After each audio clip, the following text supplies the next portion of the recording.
की बड़ी खबर के साथ करते हैं तो जमशेदपुर से इस वक्त की बड़ी खबर सामने आ रही है, जहां व्यापारी ज्ञान जायसवाल पर शिकंजा कसा गया है। स्टैप कारोबारी का ज्ञान जायसवाल है। आपको बता दें कि ज्ञान जायसवाल कोलकाता में ईडी की टीम लगातार उनसे पूछताछ कर रही है। बेटे राज जायसवाल से भी पूछताछ हो रही है। ईडी के एक्शन के बाद बड़ा खुलासा संभव है।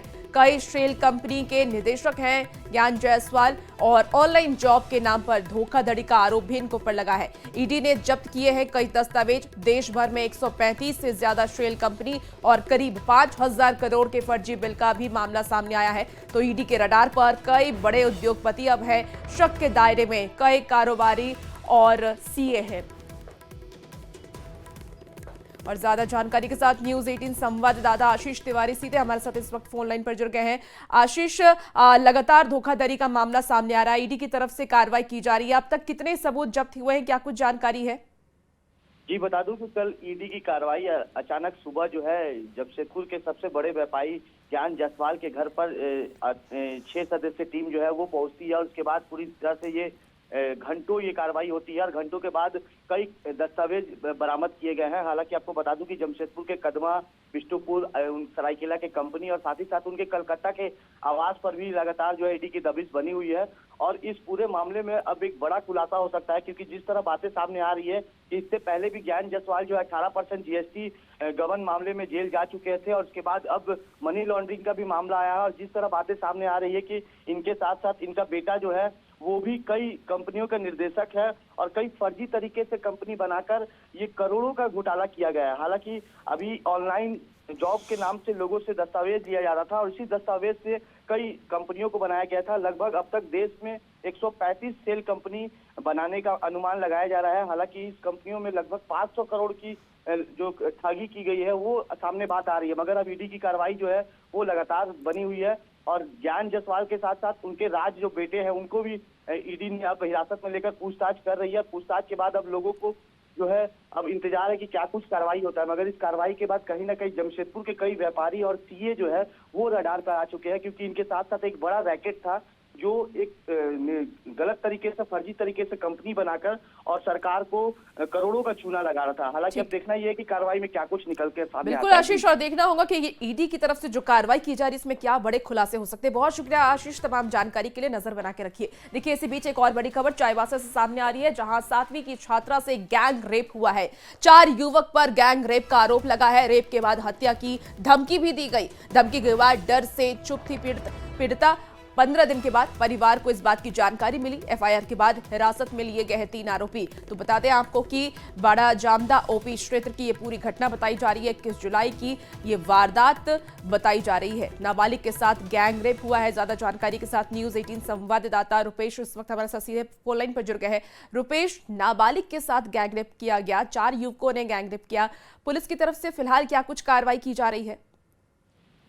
जी, पुलिस ने अब ये मामला जब परिजनों द्वारा मामला दर्ज किया गया, हालांकि 15 दिनों तक ये मामला दबा रहा और उस बस्ती में जब इस घटना की धीरे धीरे चर्चा होने लगी, तब 21 जुलाई की जो घटना घटी थी वो परिजनों के पास भी 4-5 तारीख को करीब सामने आई। तो उसके बाद परिजनों ने थाना में बड़ा जामदा जो ओपी है उसमें मामला दर्ज किया और पुलिस हालांकि अभी त्वरित इस मामले में कार्रवाई कर 3 आरोपियों को हिरासत में लेकर पूछताछ कर रही है और अभी उनके खिलाफ में आगे कार्रवाई के बारे में पुलिस की कार्रवाई जारी है। जी ठीक है रुपेश, आप नजर बना के रखिए, अपडेट आपसे लेंगे। बहुत शुक्रिया जानकारी के लिए। और इसी बीच देखिए, धनबाद से बड़ी खबर सामने आ रही है। कार सवार अपराधियों पर हमला किया गया है। बाइक से जा रहे वेबसाइट पर हमला हुआ। बाइक की टंकी में गोली लगी और बाद में कार से कुचलने का प्रयास भी किया गया। बाल बचे हैं जगन्नाथ चौधरी। शिकायत के बाद जांच में पुलिस जुट गई है। आपको बता दें कि बरवा अड्डा के उदयपुर पुरना क्रशर के पास की घटना बताई जा रही है। किराना दुकानदार है जगन्नाथ चौधरी। तो बड़ी खबर आपको बता रहे हैं, वेबसाइट पर एक बार फिर से हमला किया गया है। झारखंड में लगातार इस तरीके की वारदात को अंजाम दिया जा रहा है। एक बार फिर से वेबसाइट पर हमले की खबर है। बाद में कार से कुचलने की कोशिश भी की गई। बाल हालांकि आपको बता दें कि जगन्नाथ चौधरी बच गए हैं। कोई हताहत इस पे उन्हें नहीं हुआ है। शिकायत के बाद अब पुलिस जांच में जुट गई है। क्यों बिना नंबर के हम देखिए स्कॉर्पियो खड़ा है और में आदमी है बिना नंबर, हम जैसे हम पार बोलिए हमारे पे छुआ वो की कर ले वहीं क्रेशर के पास गोली मार ले फटाक से। हम गलिए तो पार हो गए गोली, तो हम पूरे स्पीड से वहाँ भाग गए। तो भाग लिए, जैसे भागते भागते तब तक वो कि मारो इसको, रे मारो मारो, पकड़ो, भागे। वहाँ एक ही आदमी है, बाकी गाड़ी में सब आदमी है, इसका पकड़ो इसको। तो हम झूरे पते हुआ तो हम जानल जगह झूरे पाते ढीक के थोड़ा सा रुक लिए, फिर दौड़ते दौड़ते दौड़ते दौड़ते घर आ गए। और झारखंड में आपदा की स्थिति से निपटने के लिए सरकार ने कई बड़े फैसले लिए हैं। आपदा प्रबंधन मंत्री डॉक्टर इरफान अंसारी ने एक उच्च स्तरीय बैठक की और राज्य के कई तरह की आपदा स्थिति से निपटने की तैयारी पर चर्चा की और कई कदम भी उठाए हैं। आपको बता दें कि जिसमें प्राकृतिक आपदा जैसे ठनका गिरने से लेकर के नदी तालाबों और वाटरफॉल्स में होने वाले हादसे को लेकर भी सरकार कई कदम उठाने जा रही है।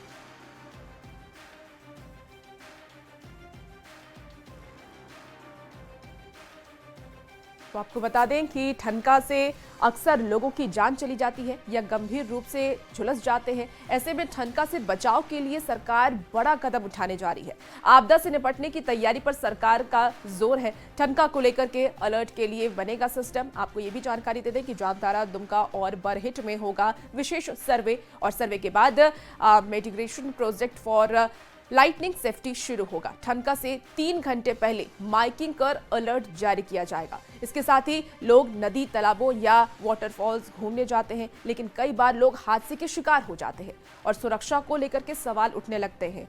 बता दें कि नदी तालाबों में हादसे को रोकने की पहल की जाएगी। हर जिले में 2 गोताखोरों को ट्रेनिंग दिया जाएगा। ट्रेनिंग के जरिए ये बताने की कोशिश की जाएगी कैसे अगर लोग डूबते हैं तो उन्हें बचाया जाए। प्रमुख वाटरफॉल्स की सुरक्षा बढ़ाई जाएगी और लोहे की जाली और चेन लगा करके उसे घेरा जाएगा। इसके साथ ही प्राकृतिक आपदा की वजह से किसानों पर दोहरी मार पड़ती है, जिनकी पूंजी भी खत्म हो जाती है और खेत की फसल भी नष्ट हो जाती है। इसको लेकर के भी सरकार काफी गंभीर है। फसलों के नुकसान पर सरकार लगातार मुआवजा दे रही है। रांची, गुमला, लोहरदगा और सिमडेगा में फसलों को नुकसान हुआ है। अगर हम फसलों की बात कर ले तो कुल 2390 हेक्टेयर क्षेत्र में फसलें तबाह हो चुकी है। सभी जिलों को तत्काल राशि उपलब्ध कराई गई। सड़क हादसे से मौत पर परिजनों को 4 लाख मुआवजे दिए जाएंगे, इसकी भी घोषणा की जाएगी। तो लगातार अलग अलग क्षेत्र में सरकार की तरफ से एक बड़ी पहल की जाएगी और इससे लोगों को जो नुकसान हो रहा है उसका मुआवजा उन तक पहुंचे, इसे लेकर के सरकार ने ये बड़ी चर्चा करेंगे और इसी के जरिए लोगों को फायदा भी होगा। देखिए, झारखंड के सबसे बड़े सरकारी अस्पताल रिम्स में नियुक्ति मामले को लेकर के झारखंड हाईकोर्ट में सुनवाई जारी है। रिम्स में डॉक्टर, प्रोफेसर, विभाग के अध्यक्ष और इसके साथ ही पैरामेडिकल के साथ ही 4th ग्रेड कर्मचारी भी नियुक्ति पर कोर्ट में सुनवाई चल रही है। हाई कोर्ट ने रिम्स के 4 सप्ताह के भीतर नियुक्ति प्रक्रिया शुरू करने का आदेश दिया है। हालांकि बड़ा सवाल कि स्थायी नियुक्ति को लेकर के बीजेपी ने यह आरोप लगाया है कि रिम्स में कामकाज पूरी तरह आउटसोर्सिंग के भरोसे है और राज्य सरकार स्थायी नियुक्ति से बचती रही है। इस पर कांग्रेस ने पलटवार भी किया और पलटवार करते हुए दावा किया कि नियुक्ति को लेकर के सरकार गंभीर है। परमानेंट एम्प्लॉयज ना लेकर के आउटसोर्सिंग का गेम चला रही है। तो हमारे पास अभी जो जानकारियां हैं उस जानकारी के अनुसार यहाँ का स्वास्थ्य विभाग, यहाँ के स्वास्थ्य मंत्री लगातार यह कोशिश कर रहे हैं कि रिम्स में कोई परमानेंट रिक्रूटमेंट ना हो, ताकि आउटसोर्सिंग का गेम जो वो चलता रहे और उनके जो आसपास के लोग हैं वो कहीं ना कहीं आउटसोर्सिंग के माध्यम से रिम्स में अपनी दुकान वो चलाते रहें। स्वास्थ्य सेवाओं में बेहतरी की बात है। नियुक्ति प्रक्रिया को सरल बनाया जा रहा है और रिम्स 2 की स्थापना की भी सरकार भरपूर प्रयास कर रही है। आने वाले समय में स्वास्थ्य सेवाओं लोगों के लिए बेहतर हो सके, इसके प्रयास में मंत्री और पूरी सरकार लगी हुई है। देखिए, झारखंड के स्वास्थ्य विभाग के अपर मुख्य सचिव अजय कुमार सिंह ने गिरिडीह में सदर अस्पताल का जायजा लिया। अस्पताल कैंपस की जर्जर हालत और बेहतरीन चिकित्सा सेवा देख करके वो काफी नाराज दिखे। आपको बता दें कि व्यवस्था में सुधार को लेकर के उन्होंने अधिकारियों को सख्त निर्देश भी दिए हैं। उन्होंने उम्मीद ये जताई है कि आने वाले 3 महीने में सदर अस्पताल की स्थिति में बदलाव दिखेगा। आवश्यक उपकरण, स्टाफ और मूलभूत सुविधा की बेहतरी के लिए कदम उठाए जा रहे हैं।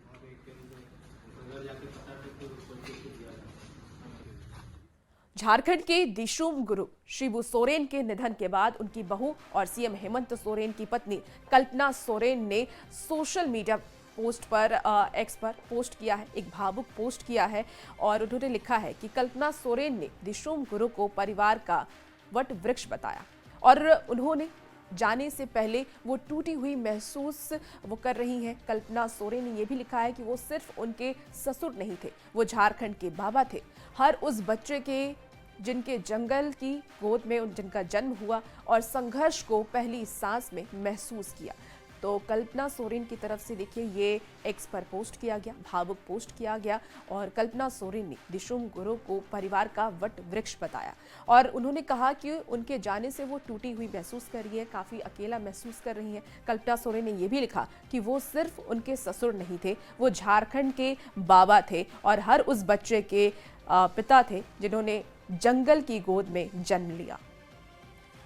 और देखिए रांची से इसी बीच एक बड़ी खबर सामने आ रही है। इस बार सीएम नहीं फहराएंगे तिरंगा, तो 15 अगस्त को झारखंड में नहीं फहराएंगे सीएम हेमंत सोरेन तिरंगा। इस बार कई मंत्री फहराएंगे तिरंगा और पिता के निधन की वजह से वो उसमें शामिल भी नहीं होंगे। तो शिबू सोरेन के श्राद्ध के बाद लौटेंगे रांची और श्राद्ध क्रम तक नेमरा में ही रहेंगे सीएम हेमंत सोरेन। 16 अगस्त को रांची लौट सकते हैं सीएम हेमंत सोरेन। जेएमएम प्रवक्ता मनोज पांडे ने इस बात की जानकारी दी है। रांची के मोरहाबादी मैदान में होता है 15 अगस्त का मुख्य कार्यक्रम। तो 15 अगस्त को इस बार सीएम हेमंत सोरेन झंडा नहीं फहराएंगे, इस बात की जानकारी दे दी गई है। बता दें कि इस बार कोई और मंत्री झंडा फहराएंगे। पिता के निधन की वजह से इस बार सीएम हेमंत सोरेन 15 अगस्त को तिरंगा नहीं फहराएंगे।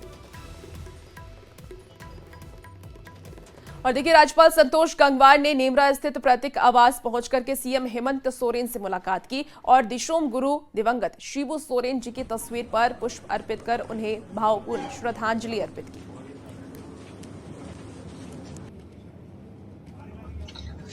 को बनाने की दिशा में उनका एक बड़ा योगदान था और आदिवासी समाज के प्रमुख व्यक्ति थे। तो सही है कि जीवन में जो आया है उसे जाना ही पड़ेगा, पर उनको लोग भूल नहीं सकते।